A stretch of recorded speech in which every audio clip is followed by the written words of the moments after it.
Thank you, Jesus. Thank you, Holy Spirit God. ದೇವರು ನಮಗೆ ಸ್ತೋತ್ರವಾಗಲಿ. ಕರ್ತನಿಗೆ ಆತ್ಮೀಯ ದೇವರ ಮಕ್ಕಳೇ, ಈ ಒಂದು ಭಾನುವಾರದ ಬೆಳಗಿನ ಆರಾಧನೆಯ ಪ್ರಾರ್ಥನೆ ಕೂಟಕ್ಕೆ ತಮ್ಮೆಲ್ಲರಿಗೂ ಸುಸ್ವಾಗತವನ್ನು ಬಯಸುತ್ತೇನೆ. ನಮ್ಮ ಆರಾಧನೆಯನ್ನು ಇವತ್ತಿನ ಆರಾಧನೆ ಪ್ರಾರಂಭ ಮಾಡುವಂತೆ ದೇವರಲ್ಲಿ ನಮ್ಮ ಕಣ್ಣುಗಳನ್ನು ಮುಚ್ಚೋದು ಪ್ರಾರ್ಥನೆ ಮಾಡಿಕೊಳ್ಳೋಣ. ಪರಿಶುದ್ಧನೇ ಮಹಾಪರಿಶುದ್ಧ ಸ್ಥಳದಲ್ಲಿ ವಾಸಿಸುವಂತೆ ಸಯ್ಯ ನಿಮಗೆ ಸ್ತೋತ್ರವಾಗಲಿ. ಕರ್ತನೆ ಒಂದು ಭಾನುವಾರದ ಆರಾಧನೆಯ ಸ್ಟಾರ್ಟ್ ಮಾಡುವಾಗ ಈ ಒಂದು ಆರಾಧನೆ ಪ್ರಾರಂಭ ಮಧ್ಯಸ್ಥರು ಪರಿವೀನಾಗಿ ನಡೆಸಲಿಕ್ಕೆ ಪ್ರಾರ್ಥಿಸ್ತೇನೆ. ಒಂದು ಸಮಯ ನಾವೆಲ್ಲರೂ ಕೂತುಕೊಂಡು ನಿನ್ನನ್ನು ಆರಾಧಿಸುವಾಗ ಮತ್ತು ಆಮೇಲೆ ದಿವಸದ ಎಲ್ಲ ಮಕ್ಕಳೆಲ್ಲರೂ ಒಟ್ಟಾಗಿ ನಿನ್ನ ಸುತ್ತ ಭಜಿಸುವಾಗ ನಿನ್ನ ಕೃಪೆ ನಿಮ್ಮ ದಯೆ ನಮ್ಮ ಮೇಲೆ ಒಂದು ಸಮಯ ನಿನ್ನ ಆರಾಧಿಸುವಾಗ ನಿನ್ನ ವಾಕ್ಯ ದಾನ ಮಾಡುವಾಗ ನೀನು ನಮ್ಮನ್ನು ಹೆಚ್ಚು ಆಶೀರ್ವದಿಸಿ ನಿನ್ನ ಬಲಪಡಿಸಿ ನಿನ್ನ ಮಹಿಮೆಯನ್ನು ತುಂಬಿಸಿ ಕಾಪಾಡಬೇಕೆಂದು ಪ್ರಾರ್ಥಿಸ್ತೇನೆ. ಒಂದು ಆರಾಧನೆ ಪ್ರಾರಂಭ ಮಧ್ಯಸ್ಥನ ಕೊನೆಯ ನೀನಾಗಿ ನಡೆಸಬೇಕೆಂದು ಎಲ್ಲ ಪ್ರಾರ್ಥನೆ ವಿಜ್ಞಾಪನೆಗಳನ್ನು ರಕ್ಷಣೆಯನ್ನು ಸ್ವೀಕರಿಸ್ತೇನೆ. ನಿಮ್ಮ ಅಧಿಕಾರ ನಾಮದಲ್ಲಿ ಪ್ರಾರ್ಥಿಸಿ ಬೇಡಿಕೊಳ್ಳುತ್ತೇನೆ ಪರಲೋಕದ ಪ್ರೀತಿಗಳ ತಂದೆ. Amen amen. Hallelujah. Thank you Jesus. ದೇವ ನಿನ್ನ ದಯೆ ಎಷ್ಟು ದೊಡ್ಡದು, ರಾಜ ನಿನ್ನ ಪ್ರೇಮ ಪರವಾದದು. ದೇವ ನಿನ್ನ ದಯೆ ಎಷ್ಟು ದೊಡ್ಡದು, ರಾಜ ನಿನ್ನ ಪ್ರೇಮ ಪರವಾದದು.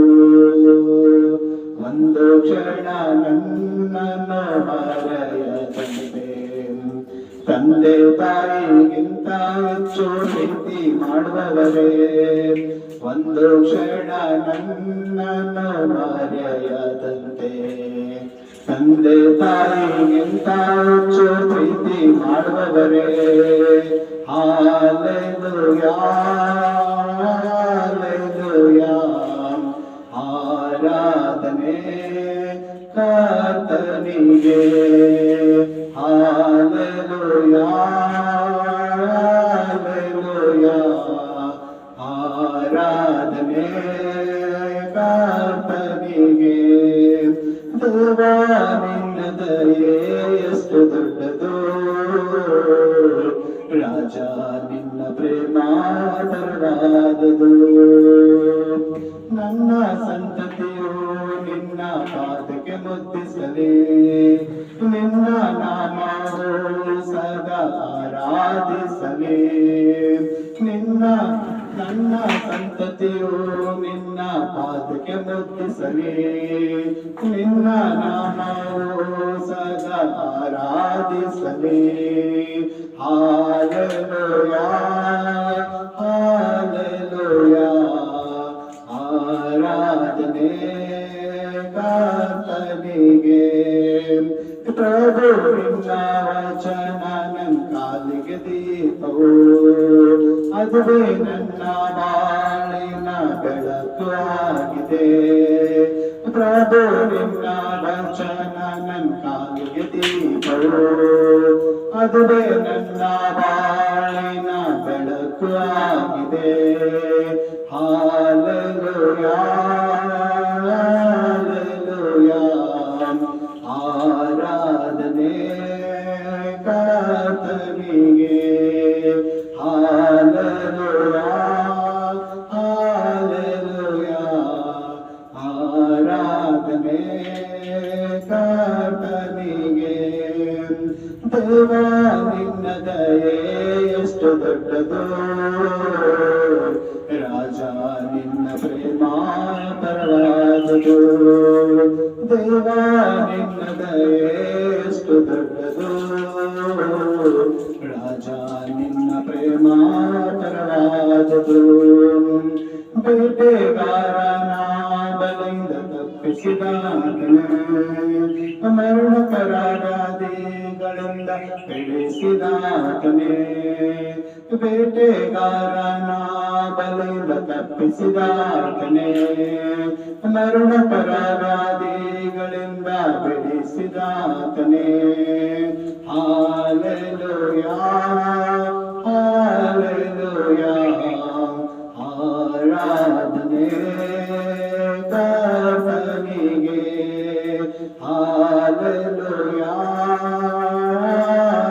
Challenge your beliefs. What was the forbidden fruit? ಆರಾಧನೆ ಕರ್ತನಿಗೆ ದೇವಾ ನಿನ್ನ ದಯೆಷ್ಟು ದೊಡ್ಡದು ರಾಜ ನಿನ್ನ ಪ್ರೇಮ ಪರವಾದದು ದೇವಾ ನಿನ್ನ ದಯೆಷ್ಟು ದೊಡ್ಡದು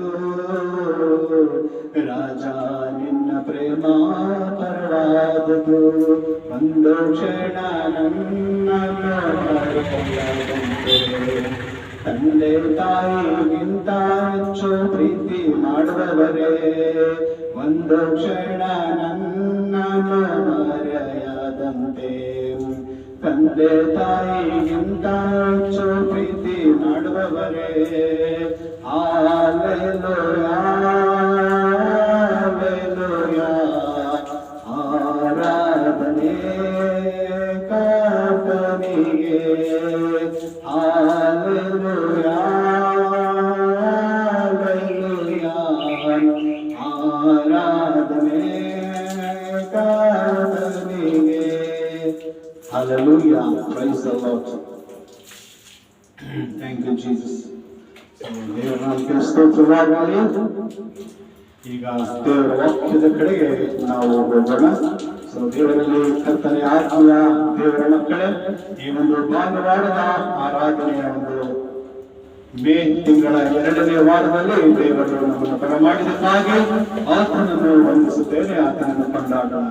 ಇವತ್ತು 2ನೇ ವಾರ ಮೇ ತಿಂಗಳ ಬೆಳಗಿನ ಜಾವದಲ್ಲಿ ದೇವರು ನಮಗೆ ಕೊಟ್ಟಿರುವಂತಹ ಒಂದು ಆತ್ಮಿಕ ಅನುದಿನದ ಆಹಾರವನ್ನು ನಾವು ನೋಡಿಕೊಳ್ಳೋಣ. ಯೋಹಾನನ ಬರೆದ ಸುವಾರ್ತೆ 11ನೇ ಅಧ್ಯಾಯ 35ನೇ ವಚನ. ಹಲ್ಲೆಲೂಯಾ.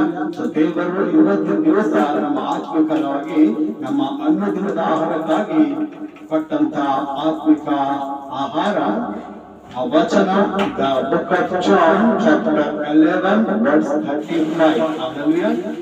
ದೇವರು ಇದನ್ನು ನೋಡ್ತೇವೆ, ಯೇಸು ಕಣ್ಣೀರು ಇಟ್ಟನೆಂಬುದಾಗಿ. ಹಲ್ಲೆಲೂಯಾ. ದೇವರ ನಾಮಕ್ಕೆ ಸ್ತೋತ್ರವಾಗಲಿ. ಈ ಬೆಳಗಿನ ಜಾವದಲ್ಲಿ ಯೋಹಾನನ ಬರೆದ ಸುವಾರ್ತೆ 11ನೇ ಅಧ್ಯಾಯ 35ನೇ ವಚನದಲ್ಲಿ ಯೇಸು ಕಣ್ಣೀರು ಇಟ್ಟನೆಂಬುದಾಗಿ. ಹಲ್ಲೆಲೂಯಾ. ಈ ವಾಕ್ಯವನ್ನು ದೇವರು ನಮ್ಮ ಆತ್ಮಿಕ ಲಾಭಕ್ಕಾಗಿ ಆಶೀರ್ವಾದ ಮಾಡಿ. ಯೇಸು ಕಣ್ಣೀರು ಇಟ್ಟನೆಂಬುದಾಗಿ.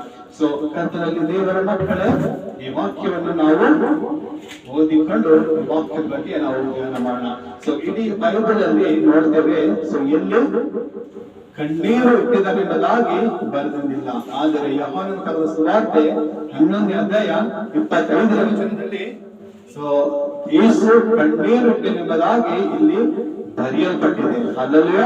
ಇಲ್ಲಿ ದೇವರು ಕಣ್ಣೀರು ಯಾಕೆ ಇಟ್ಟಿದ್ದರು, ಇಲ್ಲಿ ಯೇಸು ಕ್ರಿಸ್ತನು ಯಾಕೆ ಹತ್ತಿದನು, ಆತನ ಕಣ್ಣೀರು ಯಾಕೆ ಸುರಿಸಿದೆಂಬುದಾಗಿ ನಾವು ಇಲ್ಲಿ ದೇವರ ವಾಕ್ಯದಲ್ಲಿ ನೋಡೋಣ. Jesus wept. ಆತನು ಕಣ್ಣೀರಿಟ್ಟನೆಂಬುದಾಗಿ. ಇಲ್ಲಿ ಏನಕ್ಕೋಸ್ಕರ ಆತನು ಕಣ್ಣೀರಿಟ್ಟನೆಂಬುದಾಗಿ ನಾವು ದೇವರ ವಾಕ್ಯದಲ್ಲಿ ನೋಡೋಣ. ಇಲ್ಲಿ ಲಾಜರನು ಸತ್ತಿದಂತ ಸಮಯದಲ್ಲಿ ಆತನ ಅಕ್ಕಂದಿರಾಗಿರುವಂತ ಮಾರ್ತ ಮತ್ತು ಮರಿಯಳು ಏನ್ ಮಾಡ್ತಾ ಇದ್ದಾರೆ ಆ ವಿಷಯದಲ್ಲಿ ನಾವು ನೋಡೋಣ. ಲಾಜರನಾಗಿದ್ದನು ಆ ಸಮಯದಲ್ಲಿ ಅಸ್ವಸ್ಥನಾಗಿದ್ದನು. ಮಾರ್ತ ಮತ್ತು ಮರಿಯಳು ಏನ್ ಮಾಡ್ತಾರೆ, ನನ್ನ ತನ್ನನ್ನು ಅಸ್ವಸ್ಥನಾಗಿದೆ ಎಂಬುದಾಗಿ ಯೇಸು ಏನ್ ಮಾಡ್ತಾ ಇದ್ರ ಹೇಳಿ ಕಳಿಸ್ತಾರೆ, ನಿನ್ನ ಸ್ನೇಹಿತನು ಅಸ್ವಸ್ಥನಾಗಿದ್ದಾನೆ, ಆತನನ್ನು ಗುಣಪಡಿಸೋದಕ್ಕಾಗಿ ಬರಬೇಕೆಂಬುದಾಗಿ ಆ ಒಂದು ಮೆಸೇಜ್ ಏನ್ ಮಾಡ್ತಾರೆ ಮಾಡ್ತಾರೆ ಮರಿಗಳು ಅದೇ ದೇವರು ಯೇಸು ಕ್ರಿಸ್ತನಿಗೆ ಕೊಟ್ಟಿರ್ತಾರೆ. ಆದರೆ ಯೇಸು ಕ್ರಿಸ್ತನು ಆ ಒಂದು ಸಂದೇಶ ಬಂದಿದ್ದರೂ ಕೂಡ ಆತನು ಅಲ್ಲೇ ಇರ್ತಾನೆ. ಎಲ್ಲಿದ್ದಾನಂದ್ರೆ ಆತನ ಸತ್ತು ಹೋದ್ಮೇಲೆ ಆಗ ಯೇಸು ಕ್ರಿಸ್ತನು ಅದು ಊರನ್ನು ಬಿಟ್ಟು ಲಾಜರನ ತನಕ ಬರ್ತಾನೆ. ಅಲ್ಲಿ ದೇವರು ಲಾಜರು ಸತ್ತಂತ ವಿಷಯ ದೇವರಿಗೆ ಗೊತ್ತಿರುತ್ತೆ. ಯೇಸು ಸ್ವಾಮಿ ಆ ಶಿಷ್ಯರಿಗಂತಾನೆ ಯೇಸು ಸ್ವಾಮಿ ಅಂತಾರೆ, ಲಾಜರನು ಮಲಗಿದ್ದಾನೆ, ಆತನಿಗೆ ಎಚ್ಚರ ಮಾಡಕ್ಕೆ ಹೋಗೋಣ, ಆತನಿಗೆ ಎಬ್ಬಿಸುವುದಕ್ಕಾಗಿ ಹೋಗೋಣ ಎಂಬುದಾಗಿ. ಶಿಷ್ಯರಂತಾನೆ ಗುರುಗ ಆತನು ನಿದ್ದೆ ಮಾಡ್ತಾ ಇದ್ರೆ ಅವ್ನು ತಾನೇ ಎಚ್ಚರ ಆಗ್ತಾನೆ ಅಂತ ಹೇಳ್ತಾರೆ. ನೀನು ಎಚ್ಚರ ಮಾಡುವಂತದ್ದು ಏನಿದೆ ಅಂತಂದಾಗ ಆತನು ಸತ್ತಿದ್ದಾನೆ, ಆತನ ಎಬ್ಬಿಸುವುದು ಹೋಗುವುದಕ್ಕಾಗಿ ನಾವು ಹೋಗೋಣ ಎಂಬುದಾಗಿ ಹೇಳಿದಾಗ ಶಿಷ್ಯರು ಕೂಡ ಆತನ ಜೊತೆ ಬರ್ತಾರೆ. ಆ ಸಮಯದಲ್ಲಿ ಆ ಬೈತಾನದಲ್ಲಿ ಸೊ ಯೇಸು ಕ್ರಿಸ್ತನಿಗೆ ಅದಕ್ಕಿಂತ ಮುಂಚೆ ಕಲ್ಲು ಹೆಸರು ಕೊಲ್ಬೇಕಂತಿದ್ರು. ಸೊ ತೆರಿಗೆ ದೇವರು ಅಲ್ಲಿಗೆ ಕರ್ಕೊಂಡು ಹೋಗ್ತಾ ಇದ್ದಾರೆ. ಯಾಕಂದ್ರೆ ಒಂದು ಸಮಯದಲ್ಲಿ ಆ ಸ್ಥಳದಲ್ಲಿ ದೇವರು ಯೇಸು ಕ್ರಿಸ್ತನಿಗೆ ಕಲ್ಲೆಸರು ಕೊಲ್ಬೇಕಂತಿದ್ದರು. ಆ ಶಿಷ್ಯರಂತರು ಗುರುವೇ ನಿನಗ ಕೆಲವು ದಿನಗಳಿಂದ ಕಲ್ಲೆಸರು ಕೊಲ್ಬೇಕಂತಿದ್ದಾರಲ್ಲ, ತಿರುಗಿ ಅಲ್ಲಿಗೆ ಹೋಗ್ಬೇಕಂತ ಅಂದಾಗ ಅಲ್ಲಿ ಏನೋ ಒಂದು ಅದ್ಭುತ ಇದೆ ಎಂಬುದಾಗಿ ಯೇಸು ಕ್ರಿಸ್ತನ್ ಹೇಳ್ತಾರೆ. ನೋಡಿ ಅಲ್ಲಿ ಯೇಸು ಕ್ರಿಸ್ತನ್ ಯಾರು ನಂಬಲಿಲ್ಲ ರೀ. ಆ ನಂಬದೇ ಇರುವಾಗ ಆ ಒಂದು ನಂಬೋದಕ್ಕೋಸ್ಕರ ಅಲ್ಲಿ ಯಾರು ರಾಜರು ಸಾಯಬೇಕಾಗಿತ್ತು. ಅಲ್ಲಿ ದೇವರು ಆತನಿಗೆ ಎಬ್ಬಿಸಬಹುದಾಗಿತ್ತು. ಅದಲ್ಲಿ ಆ ರಾಜನು ಸತ್ತಿರುವಾಗ ಆತನ ಎಬ್ಬಿಸಿದಾಗ ಅನೇಕ ಜನರು ದೇವರಿಗೆ ನಂಬಬೇಕಾಗಿತ್ರಿ. ಯಾಕಂದ್ರೆ ಅಲ್ಲಿ ಅದಕ್ಕಿಂತ ಮುಂಚೆ ಯೇಸು ಕ್ರಿಸ್ತನಿಗೆ ಒಂದು ಬೇತಾನದಲ್ಲಿ ಯಾರು ನಂಬಲಿಲ್ಲ ರೀ. ಆತನ ಕಲ್ಲೆಸೆದು ಕೊಲ್ಬೇಕಂದಿದ್ದರು. ತಿರುಗಿ ಅದೇ ಸ್ಥಳದಲ್ಲಿ ದೇವರು ಅದ್ಭುತ ಮಾಡುವುದಕ್ಕೆ ಹೋಗ್ತಾರೆ. ಸೊ ಅಲ್ಲಿ ಹೋಗಿದ್ದಾಗ ಸೊ ಮಾರ್ತಳು ಎದುರು ಕೊಡ್ತಾ ಇದ್ದಾರೆ. ಹೇಳ್ತಾರೆ ಮಾಡ್ತಾರೆ, ಗುರುವೇ ನೀನ್ ಇಲ್ಲಿದ್ದರೆ ನನ್ನ ತಮ್ಮ ಸಾಹಿತ್ಯದಲ್ಲಿ ನಮ್ಮದಾಗ. ಸೊ ರಾಜನು ಅಸ್ವಸ್ಥನಾಗಿದ್ದಾನೆ ಎಂಬುದನ್ನು ತಿಳಿದ್ರು ಕೂಡ ದೇವರು ಲೇಟ್ ಆಗಿ ಬರ್ತಾರೆ. ಸೊ ಅದನ್ನು ಸತ್ತು 4 ದಿವಸ ಕಳೆದಿರುತ್ತೆ. ಆಗ ಮಾತಾಡುತ್ತಾರೆ, ಗುರುವೇ ನೀನು ಇಲ್ಲಿ ಇದ್ದಿದ್ದರೆ ನನ್ನ ತಮ್ಮನ್ನು ಸಾಯುತ್ತಿರಲೆಂಬುದಾಗಿ. ಅಲ್ಲಲ್ವೇ ಆದರೂ ದೇವರನ್ನು ನೀನು ಏನು ಬೇಡಿಕೊಂಡಿರೋ ಅದು ನೀನು ದೇವರಲ್ಲಿ ಅನುಗ್ರಹಿಸ್ತಾರೆ ಎಂಬುದಾಗಿ ನಾನು ನಂಬುತ್ತೇನೆ ಅಂತ ಮಾತಾಡ್ತಾಳೆ. ಆಗ ಯೇಸು ಕ್ರಿಸ್ತನ ಹೇಳ್ತಾರೆ, ನಿನ್ನ ತಮ್ಮನ್ನು ಬದುಕುತ್ತಾನೆ ಎಂಬುದಾಗಿ. ಆಗ ಮಾತಾಡ್ತಾರೆ, ಹೌದು ಕೊನೆಯ ದಿನದಲ್ಲಿ ಅಂತ್ಯಕಾಲದಲ್ಲಿ ಪುನರುತ್ಥಾನವಾಗಿ ದೇವರು ಬರುವಂತ ಸಮಯದಲ್ಲಿ ನನ್ನ ತಮ್ಮನು ಕೂಡ ಪುನರುತ್ಥಾನವಾಗಿ ಎದ್ದು ಬರುತ್ತಾನೆ ಎಂಬುದಾಗಿ ನಂಬುತ್ತೇನೆ ಎಂಬುದಾಗಿ ಮಾತಾಡ್ತಾನೆ. ಸೊ ಅದೇ ರೀತಿ ಆಗ ಮಾಡ್ತಾಳೆ, ಏನ್ ಮಾಡ್ತಾಳೆ, ಯೇಸು ಕ್ರಿಸ್ತನ್ ಬಂದಿರುವಂತದ್ದು ಅವಳ ತಂಗಿಯಾದ ಮರಿಯಳಿಗೆ ಹೇಳ್ತಾರೆ, ನೋಡು ಗುರು ಯೇಸು ಕ್ರಿಸ್ತನ್ ಬಂದಿದ್ದಾರೆ, ನಿನ್ನನ್ನು ಕರೆಯುತ್ತಿದ್ದಾನೆ ಎಂಬುದಾಗಿ. ಆ ಯೇಸು ಕ್ರಿಸ್ತನು ಮರಿಯಳಿಗೆ ಕರೀತಾ ಇದ್ದಾರೆ ಎಂಬುದಾಗಿ ಮರಿಯಳು ಕೇಳಿದಾಗ ಆ ಮರಿಯಳು ಓಡಿ ಬರ್ತಾಳೆ. ಅಯ್ಯೋ ನನ್ನ ದೇವರು ನನ್ನ ರಕ್ಷಕನು ಕರೀತಾ ಇದ್ದಾರೆ ಎಂಬುದಾಗಿ ಆತನ ಬೇಡಿಕೊಂಡಿದಾಗ ನನಗೆ ಮೇಲಾಗುತ್ತೆ ಎಂಬುದಾಗಿ ಮರಿಯಳು ನಂಬಿಕೊಂಡು ಯೇಸು ಕರೀತಿದ್ದಾನೆ ಎಂದು ಕೇಳಿದ ಕ್ಷಣ ಆ ಮರಿಯಳು ಓಡಿ ಹೋಗ್ತಾಳೆ. ಎಲ್ಲಿ ಓಡ್ತಾಳೆ? ದೇವರ ಹತ್ರ, ಯೇಸು ಕ್ರಿಸ್ತನ ಹತ್ರ. ಯಾಕಂದ್ರೆ ಯೇಸು ಕ್ರಿಸ್ತನ ಹತ್ರ ಹೋದಾಗ ಅಲ್ಲಿ ಮೇಲಿದೆ ಆಶ್ರಯವಾಗಿ ಅವಳು ಕೂಡ ನಂಬುತ್ತಾಳೆ. ಅವಳು ಓಡಿ ಹೋಗೋದಕ್ಕೆ ಅನೇಕ ಜನ ನೋಡಿ ಆ ಜನ ಏನ್ ಮಾಡ್ತಾರೆ, ಒಂದು ಲಾಜರು ಸತ್ತಿದಾಗ ಆ ಮಾರ್ತ ಮರಿಯನ್ನು ಸಂತೈಸೋದಕ್ಕೋಸ್ಕರ ಅಲ್ಲಿ ಅನೇಕ ಯಹೂದ್ಯರು ಅಲ್ಲಿ ಇದ್ದರು. ಅವಳು ಓಡುವಂತ ಒಂದು ಆ ಪರಿಸ್ಥಿತಿ ನೋಡಿ ಇವಳು ಸಮಾಧಿಗೆ ಓಡ್ತಾ ಇದ್ದಾಳೆ. ಲಾಜರಿಗೋಸ್ಕರ ಇನ್ನೂ ಅಳೋದಕ್ಕಾಗಿ, ಕೌಳಾಡುವುದಕ್ಕಾಗಿ ಈ ಮರಿಯಳು ತಿರುಗಿ ಆ ಸಮಾಧಿ ಕೂಡ ಓಡಬೇಕಾದ್ರೆ ಅಂತ ಹೇಳಿ ಅವಳನ್ನು ಹಿಂಬಾಲಿಸುತ್ತಾ ಅನೇಕ ಯಹೂದ್ಯರಲ್ಲಿಗೆ ಬಂದಿದ್ದರು. ಆಗ ಮರಿಯಳು ಬಂದ್ಬಿಟ್ಟು ಯೇಸು ಕ್ರಿಸ್ತನ ಪಾದ ಹೇಳ್ಬಿಟ್ಟು, ಗುರುವಿಗೆ ನಿಲ್ಲಿದ್ದರೆ ನನ್ನ ತಮ್ಮನ್ನು ಸಾಯುತ್ತಿರಲಿಲ್ಲ ಎಂಬುದಾಗಿ. ಯೇಸು ಕ್ರಿಸ್ತನಲ್ಲಿದ್ರೆ ಲಾಜರು ಸಾಯುತ್ತಿರಲಿಲ್ಲಂತೆ. ಆದ್ರೂ ಕೂಡ ಯೇಸು ಸ್ವಾಮಿಯಲ್ಲಿ ಲಾಜರು ಅಸ್ವಸ್ಥನಾಗಿದ್ರು ಕೂಡ 4 ದಿವಸ ಆದರೂ ಆತನು ಬರಲಿಲ್ರಿ. ಆದರೆ ಯೇಸು ಸ್ವಾಮಿ ಹೇಳ್ತಾರೆ, ನೀನು ದೇವರನ್ನು ನಂಬುವುದಾದರೆ ದೇವರ ಮಹಿಮೆಯನ್ನು ಕಾಣುವುದಾಗಿ. ಯೋಹಾನ 11:40 ವಚನದಲ್ಲಿ, ಯೋಹಾನ ಬರೆದ ಸುವಾರ್ತೆ 11ನೇ ಅಧ್ಯಾಯ 40 ವಚನದಲ್ಲಿ ದೇವರು ಮಾತನಾಡ್ತಾ ಇದ್ದಾರೆ, ನೀನು ದೇವರನ್ನು ನಂಬಿದರೆ ದೇವರ ಮಹಿಮೆ ಕಾಣುತ್ತಿ ಎಂಬುದಾಗಿ. ಹೌದು ಗುರುವೇ, ನೀನು ಪ್ರಾರ್ಥಿಸಿದಾಗ ದೇವರಲ್ಲಿ ಆತನು ಅದು ಅನುಗ್ರಹಿಸುವುದೆಂಬುದಾಗಿ ನಾವು ನಂಬುತ್ತೇನೆ ಎಂಬುದಾಗಿ ಮಾತನಾಡಲು ಹೇಳಿದಾಗ ಅವರ ಕಣ್ಣೀರು, ಅವರ ಕೋಲಾಟವನ್ನು ನೋಡಿ ತನ್ನ ತಮ್ಮನು ಸತ್ತಿರುವಂತದನ್ನು, ಆ ದುಃಖ, ಆ ಮಾತನ್ನು ದುಃಖ ಕಣ್ಣೀರು ಸೃಷ್ಟಿರುವುದನ್ನು ನೋಡಿ, ಅವರ ನೋವು, ಅವರ ಬಾಧೆಯನ್ನು ನೋಡಿ, ಲಾಜರನು ಸತ್ತದಂತ ವಿಷಯದಲ್ಲಿ ಗೋಳಾಡುವುದನ್ನು ನೋಡಿ ಅಲ್ಲಿ ಯೇಸು ಕ್ರಿಸ್ತನು ಕೂಡ ಕಣ್ಣೀರಿಟ್ಟನು. ಅಲ್ಲಲ್ವಾ? ಇವನ ಬರೆದ ಸುವಾರ್ತೆ 11:35 ವಚನದಲ್ಲಿ ಅವರ ಗೋಳಾಟ, ಲಾಜರನ ಅಕ್ಕಂದಿಯರ ಮಾರ್ತ ಮರಿಯಳ ದುಃಖ, ನೋವು, ವೇದನೆ ನೋಡಿ ಯೇಸು ಕ್ರಿಸ್ತನು ಕೂಡ ಕಣ್ಣೀರಿಟ್ಟನು. ಯೇಸು ಕ್ರಿಸ್ತನಿಗೆ ಬಂತು ಆ ಸತ್ತಂತ ಲಾಜರನ ಎಬ್ಬಿಸುವಂತ ಶಕ್ತಿ ದೇವರನ್ನು ಕೊಟ್ಟಿದ್ದಾರೆ. ಆ ಶಕ್ತಿ ಆತನನ್ನು ಎಬ್ಬಿಸುವಂತ ಆಶೀರ್ವಾದ, ಆತನಿಗೆ ಎಬ್ಬಿಸುವಂತ ಆ ದೇವರ ಶಕ್ತಿ ನನ್ನುಂಟು ಎಂದು ದೇವರು ಕೊಟ್ಟಿದ್ರು ಸಹ ಅಲ್ಲಿ ದೇವರು ಏನ್ ಮಾಡ್ತಾ ಇದ್ದಾರೆ, ಕಣ್ಣೀರಾಗ್ತಾ ಇದ್ದಾರೆ. ಅಂದ್ರೆ ದೇವರು ಅವರ ದುಃಖವನ್ನು ಮನವರಿಕೆ ಮಾಡ್ತಾ ಇದ್ದಾರೆ. ಬರೀ ಅವರ ದುಃಖ ನೋವು ನೋಡಿ ಆತನು ಮರಿತಾ ಇದ್ದಾನೆ. ದೇವರು ಕೂಡ ಅವರ ಒಂದು ದುಃಖ ಯಾತನೆ ನೋಡಿ ಅವರ ಮನವರಿಕೆ ಮಾಡ್ತಾ ಇದ್ದಾರೆ, ಎಹ್ಸಾಸ್ ಮಾಡ್ಕೊತಾ ಇದ್ದಾರೆ ದೇವರು. ಅವಾಗ ದೇವರು ಹೇಳ್ತಾರೆ, ಅವನು ಕಲ್ಲು ತೆಗೀರಿ ಎಂಬುದಾಗಿ, ಆ ಸಮಾಧಿಗೆ ಇಟ್ಟಿರುವಂತಹ ಕಲ್ಲು ತೆಗೀರಿ ಎಂಬುದಾಗಿ ಹೇಳಿದಾಗ ಆ ಕಲ್ಲು ತೆಗಿಬೇಡಿ ಅಂತ ಹೇಳ್ತಾರೆ ಮಾತಾಡೋದು. ಯಾಕಂದ್ರೆ ಅವನು ಸತ್ತ 4 ದಿವಸ ಆಯ್ತು, ಅದು ಮಾತು ಬರ್ತಾ ಇದೆ, ಅದು ಕೆಟ್ಟ ವಾಸನೆ ಬರ್ತಾ ಇರ್ಬೋದು ಎಂಬುದಾಗಿ ಹೇಳಿದಾಗ ದೇವರು ನೀವು ನಂಬಿದರೆ ದೇವರ ಮಹಿಮೆ ಕಾಣುತ್ತೆ ಎಂಬುದಾಗಿ ಹೇಳಿದಾಗ ನಂಬುತ್ತೆ ಅಂತಿದ್ದಾಗ ಅವರು ಆ ಒಂದು ಕಲ್ಲು ಸಮಾಧಿ ಇಟ್ಟಿರುವಂತ ಕಲ್ಲು ತೆಗೆದಿದಾಗ ಯೇಸು ಏನ್ ಮಾಡ್ತಾರೆ, ಸತ್ತ ಲಾಜರನಿಗೆ ಹೋಗ್ತಾರೆ.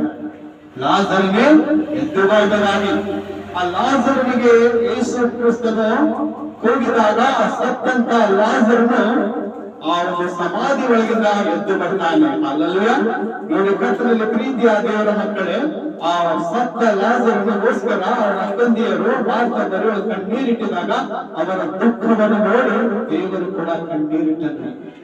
ಅಂತ ಮಮತೆ ಇಟ್ಟಿದ್ದಾರೆ. ಅನೇಕ ಜನ ನೋಡ್ತಾರೆ, ನೋಡಿ ಲಾಜರ್ ಮೇಲೆ ಎಷ್ಟು ಮಮತೆ ಇಟ್ಟಿರ್ಬೋದಲ್ಲ, ಯೋಚನೆ ಇದ್ದನೂ ಅಳ್ತಾ ಇದ್ದಾನೆ.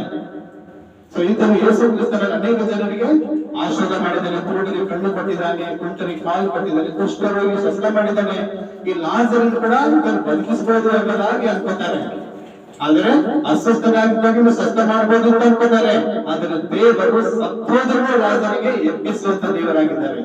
ಆ ಸತ್ತ ಲಾಜರ್ 4 ದಿವಸ ಆದರೂ ದೇವರು ಏನ್ ಮಾಡ್ತಾರೆ, ಆತನಿಗೆ ಮರಣದಿಂದ ಎಬ್ಬಿಸ್ತಾರೆ. ಅಲ್ಲಲ್ಲೇ ಆತನಿಗೆ ಕಟ್ಟಿರುವಂತ ಎಲ್ಲಾ ಒಂದು ಕೈ ಪವಾಡಗಳು ಏನಾಗಿರ್ತವೆ, ಯೇಸು ಕ್ರಿಸ್ತನು ಕೂಗಿದಾಗ ಆ ಲಾಜರಿಗೆ ಕಟ್ಟಲ್ಪಟ್ಟಂತ ಎಲ್ಲಾ ಕೈ ಪವಾಡಗಳು, ಪಟ್ಟಗಳೆಲ್ಲ ಎಳಚುತ್ತವೆ.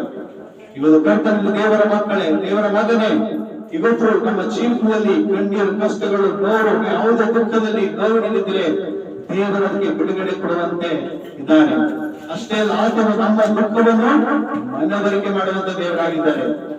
ಇವತ್ತು ಒಂದು ಕಣ್ಣೀರಿದ್ದಾಗ, ನಮ್ಗೆ ಕಷ್ಟ ಬಂದಿದ್ದಾಗ, ನೋವು ಬಂದಿದಾಗ ಯಾರು ನಮ್ಮ ಜೊತೆ ಇಲ್ಲ, ನಮ್ಮ ತಂದೆ ತಾಯಿ, ನಮ್ಮ ಬಂಧು ಬಳಗ, ನಮ್ಮ ಆತ್ಮೀಯರು ಇವತ್ತು ನಮ್ಮ ಜೊತೆ ಕಣ್ಣೀರಾಗ್ತಾ ಇಲ್ಲ ಅಂತ ಅನ್ಕೊಳ್ಬೇಡ. ಇವತ್ತು ನಮಗೋಸ್ಕರವಾಗಿ ಆ ದೇವರು ಕಣ್ಣೀರುವಂತ ದೇವರಾಗಿದ್ದಾನೆ. ಅಲ್ಲಲ್ವೇ ಸೊ ಲಾಜರು ಸತ್ತಿದಾಗ ಆತನ ಕಣ್ಣೀರು ಇಟ್ಟಿಲ್ಲ ಎಂಬುದಾಗಿ ನೋಡ್ತೇವೆ, ಆತನ ಅತ್ತನು ಎಂಬುದಾಗಿ ನಾವು ದೇವರ ವಾಕ್ಯ ನೋಡ್ತೇವೆ. ಇಡೀ ಆದಿಕಾಂಡದಿಂದ ಪ್ರಕಟಣೆವರೆಗೂ ನೋಡ್ತೀವಿ, ಎಲ್ಲೂ ಯೇಸು ಕ್ರಿಸ್ತನ ಕಣ್ಣೀರು ಹಾಕಿದ್ದಿಲ್ಲ, ಯೇಸು ಕ್ರಿಸ್ತನ ಎಲ್ಲೂ ಹತ್ತಿದ್ದಿಲ್ಲ. ಆದ್ರೆ ಲಾಜರನು ಸತ್ತಿದಾಗ ದೇವರು ಕಣ್ಣೀರು ಇಟ್ಟಿಲ್ಲ ಎಂಬುದಾಗಿ, ಅಂದ್ರೆ ಮಾರ್ತ ಮರಿಯಳು ಅವರ ದುಃಖವನ್ನು ದೇವರು ಅಷ್ಟು ಹತ್ತಿರದಿಂದ ಮನವರಿಕೆ ಮಾಡಿದ್ದಾರೆ. ಮಾರ್ತ ಮರಿಯಳ ದುಃಖವನ್ನು ಮನವರಿಕೆ ಮಾಡಿದ ದೇವರು ಇವತ್ತು ನಿನ್ನ ದುಃಖವನ್ನು ಮನವರಿಕೆ ಮಾಡುವಂತ ದೇವರಾಗಿದ್ದಾರೆ. ಆತನು ಬರೀ ಬಿಡುಗಡೆ ಕೊಡುವುದಲ್ಲದೆ ಇವತ್ತು ನಮ್ಮ ಪರಿಸ್ಥಿತಿ, ನಮ್ಮ ದುಃಖ ಏನೆಂಬುದಾಗಿ ಆತನ ಗೊತ್ತು. ಅದಕ್ಕೆ ದೇವರು ವಾಕ್ ಮಾಡುತ್ತೆ, ದುಃಖ ಪಡುವವರು ಧನ್ಯರು, ನೀವು ದೇವರ ಮಕ್ಕಳು. ದುಃಖ ಪಡುವವರು ಧನ್ಯರು, ನೀವು ಸಮಾಧಾನವಾದವರೆಂಬುದಾಗಿ ದೇವರು ವಾಕ್ ಮಾಡುತ್ತಾರೆ. ಯಾಕಂದ್ರೆ ದೇವರು ನಮ್ಮ ದುಃಖವನ್ನು, ನಮ್ಮ ಕಷ್ಟವನ್ನು ಎಹ್ಸಾಸ್ ಮಾಡುವಂತರಾಗಿದ್ದಾರೆ, ಮನವರಿಕೆ ಮಾಡುವಂತ ದೇವರಾತನು, ನಮಗೋಸ್ಕರ ಕಣ್ಣೀರಿಡುವಂತ ದೇವರು. ಇವತ್ತು ನೀನು ಸಮಸ್ಯೆಗಳಿದ್ರೆ, ಇವತ್ತು ನೀನು ಕಣ್ಣೀರಿನಲ್ಲಿ, ದುಃಖದಲ್ಲಿ, ಆತ್ಮೀಯ ಮಗನೇ, ಆತ್ಮೀಯ ಮಕ್ಕಳೇ, ಇವತ್ತು ನೀನು ನೋವಿನಲ್ಲಿರುವಾಗ ನಿನ್ನ ಜೊತೆ ಯಾರು ಕಣ್ಣೀರಾಗ್ತಾರೋ ಬಿಡ್ತಾರೋ ಗೊತ್ತಿಲ್ಲ. ಆದ್ರೆ ಆ ಕಲ್ವಾರಿ ನಾಯಕನು, ಆ ಶಿಲ್ಪದ ಮೇಲೆ ತನ್ನ ಪ್ರಾಣವು ಕೊಟ್ಟಂತ ದೇವರು, ಮನುಷ್ಯನಾಗಿ ಲೋಕಕ್ಕೆ ತಂದಂತ ಯೇಸು ಕ್ರಿಸ್ತನು ನಿನಗೋಸ್ಕರ ಕಣ್ಣೀರಿಡುತ್ತಾನೆ, ನಿನಗೋಸ್ಕರ ಆತನು ಅಳುತ್ತಾನೆ.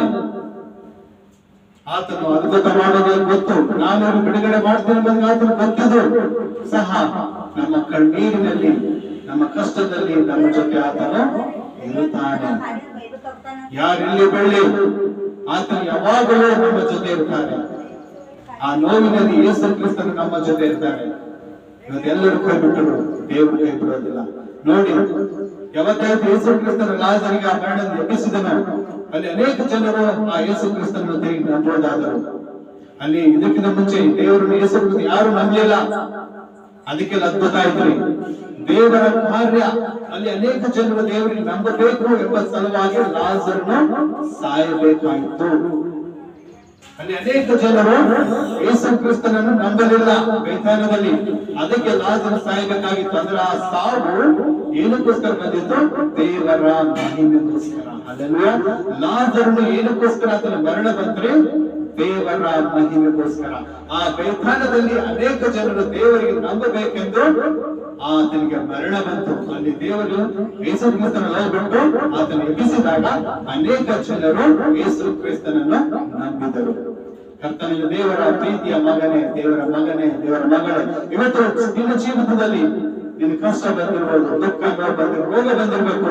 ಅದು ದೇವರ ಮಹಿಮೆಗೋಸ್ಕರ.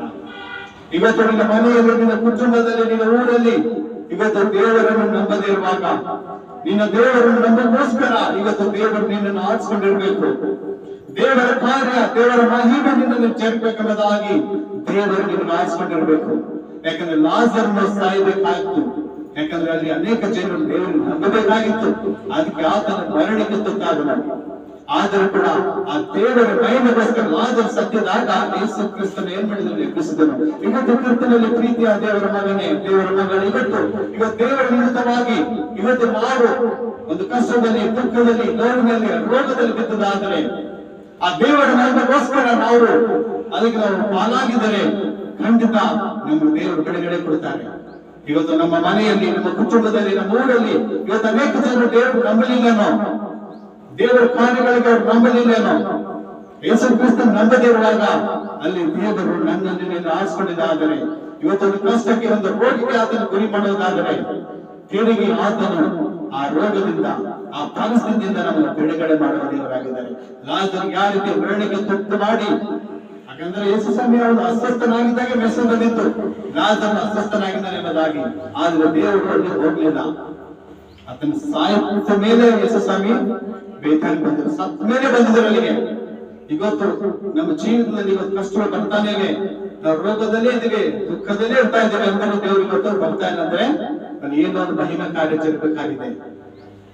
ಆ ಒಂದು ಸಮಯದಲ್ಲಿ ಇವತ್ತು ಯಾವ ಸ್ಥಳದಲ್ಲಿ ನೀವು ಇದ್ದಿದ್ದೀರಾ ಅಲ್ಲಿ ಇವತ್ತು ಏನೋ ಒಂದು ಕಾರ್ಯ ನಡೀಬೇಕಾಗಿದೆ. ಇವತ್ತು ಯಾವ ಊರಲ್ಲಿ, ಇವತ್ತು ಯಾವ ಮನೆಯಲ್ಲಿ, ಯಾವ ಕುಟುಂಬದಲ್ಲಿ ಇವತ್ತು ದೇವರ ಒಂದು ಕಷ್ಟದಲ್ಲಿ ನಿಮಗೆ ಸಿಲುಕಿದ್ದಾರೆ, ಒಂದು ರೋಗದಲ್ಲಿ ನೀವು ಬಿದ್ದಿರುವಾಗ, ನಿಮ್ಮ ಅಸ್ವಸ್ಥತೆ ಇರುವಾಗ ನೀವು ದೇವರ ಸ್ವಸ್ಥತೆ ಕೊಡ್ತಾ ಇಲ್ಲ, ಸೊ ದೇವರು ಬಿಡುಗಡೆ ಕೊಡ್ತಾ ಇಲ್ಲ ಅಂದಾಗ ಅಲ್ಲಿ ದೇವರು ಒಂದು ದೊಡ್ಡ ಕಾರ್ಯ ಮಾಡಿಕೊಡ್ತಾ ಇದ್ದಾರೆ. ಅದಕ್ಕೆ ಚಿಂತೆ ಬೇಡ. ಇವತ್ತು ನಿನಗೋಸ್ಕರ ದೇವರು ಕಣ್ಣೀರು ಹಾಕಿರ್ತಾ ಇದ್ದಾರೆ. ಆ ಲಾಜರಿಗೋಸ್ಕರ, ಆ ಮಾರ್ಥ ಮರಿಯಳ ದುಃಖವನ್ನು ನೋಡಿ ಕಣ್ಣೀರಿಟ್ಟಂತ ದೇವರು ನಿನ್ನ ಕಷ್ಟವನ್ನು ನೋಡಿ ಕಣ್ಣೀರಿಡುವಂತ ದೇವರಾಗಿದ್ದಾರೆ. ಅಲ್ಲಿ ಕರ್ತನಲ್ಲಿ ಪ್ರೀತಿಯ ದೇವರ ಮಗನೇ, ಇವತ್ತು ಜೀವನದಲ್ಲಿ, ನೋವಿನಲ್ಲಿ, ರೋಗದಲ್ಲಿ ನೀನು ನಡುವುದಾದರೆ, ಇವತ್ತು ನಿನ್ನ ಮನೆಯಲ್ಲಿ ನಿನ್ನ ಅನೇಕ ಜನರು, ನಿನ್ನ ಮನೆಯವರು, ಇವತ್ತು ನಿನ್ನ ಊರಲ್ಲಿ ಅನೇಕ ಜನರು ದೇವರು ನಂಬದೇ ಇರುವಾಗ ನೀನು, ನಿನ್ನ ಮನೆಯವರು, ನಿನ್ನ ಕುಟುಂಬದವರು, ಆ ಊರಿನವರು ದೇವರನ್ನು ನಂಬಬೇಕಂತ ಹೇಳಿ ದೇವರು ನಿನ್ನ ಆರಿಸಿಕೊಂಡಿದ್ದಾನೆ. ಅದಕ್ಕೆ ನೀವು ಭಯಪಡಬೇಡ. ಆ ದೇವರ ಮಹಿಮೆ ನಿನ್ನಲ್ಲಿ ನಡಿಬೇಕಂತ ಹೇಳಿ ಇವತ್ತು ಆ ರೋಗ ನಿಮಗೆ ಬಂದಿರಬಹುದು, ಆ ಒಂದು ಬಡತನ ಬಂದಿರಬಹುದು. ಆದ್ರೆ ದೇವರ ಮಹಿಮೆ ಕೆಲಸ ಮಾಡಬೇಕಾಗಿದ್ದಾಗ, ಆ ಸಮಯ ಬಂದಿದ್ದಾಗ ದೇವರು ಲಾಜರಿಗೆ ಏನ್ ಮಾಡಿದ್ರು? ಎಬ್ಬಿಸಿದರು. 4 ದಿನ ಸತ್ತರು ಕೂಡ ದೇವರು ಎಬ್ಬಿಸಿದರು. ಅದೇ ರೀತಿ ಕರ್ತನಲ್ಲಿ ದೇವರ ಮಕ್ಕಳು ಇವತ್ತು ನಿಮ್ಮ ಜೀವಿತದಲ್ಲಿ ಇವತ್ತು ಆ ಒಂದು ಶೋಧನೆಯಲ್ಲಿ ಇರುವಾಗ, ಬಾಧೆ ಪಡುವಾಗ, ಲೇಟ್ ಆದ ಪರವಾಗಿಲ್ಲ, ಲೇಟ್ ಆದ ಮೇಲೆ ದೇವರು ಬಂದ್ಬಿಟ್ಟು ಲಾಜರ್ಗೆ ಆತನ ಜೀವದಿಂದ ಬದುಕಿಸಿದನೋ ಅದೇ ರೀತಿ ಕೂಡ ದೇವರು ನಿಮಗೆ ಬದುಕಿಸ್ತಾನೆ, ರೋಗದ ಬಿಡುಗಡೆ ಮಾಡ್ತಾನೆ. ಸೊ ನೀನು ಕಣ್ಣೀರಿಡುವಾಗ ನಿನ್ನ ಜೊತೆ ಆತನು ಕಣ್ಣೀರಿಟ್ಟು ಅದ್ಭುತ ಮಾಡ್ತಾನೆ.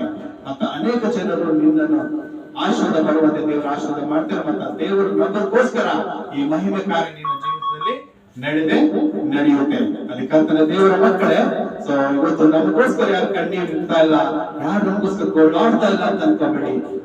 ನಿನ್ನ ರಕ್ಷಕನಾದ ದೇವರು, ಸೃಷ್ಟಿಕರ್ತನು, ಆ ಶಿಲ್ಬೆ ಮೇಲೆ ಪ್ರಾಣ ಕೊಟ್ಟಂತ ದೇವರು ನನಗೋಸ್ಕರ, ನಿನಗೋಸ್ಕರ ಕಣ್ಣೀರಿಡ್ತಾ ಇದ್ದಾನೆ. ಲಾಜರಿಗೋಸ್ಕರ ಕಣ್ಣೀರಿಟ್ಟ ದೇವರು ಮಾರ್ಥ ಮರಿಯಳ ದುಃಖವನ್ನು ನೋಡಿ, ಅವರು ಯಾತನೆ ನೋಡಿ ದುಃಖಪಟ್ಟು ಕಣ್ಣೀರಿಟ್ಟ ದೇವರು ನನಗೋಸ್ಕರ, ನಿನಗೋಸ್ಕರ ಕಣ್ಣೀರಿಡ್ತಾ ಇದ್ದಾರೆ. ಆತನು ಅಳುತ್ತಾ ಇದ್ದಾನೆ.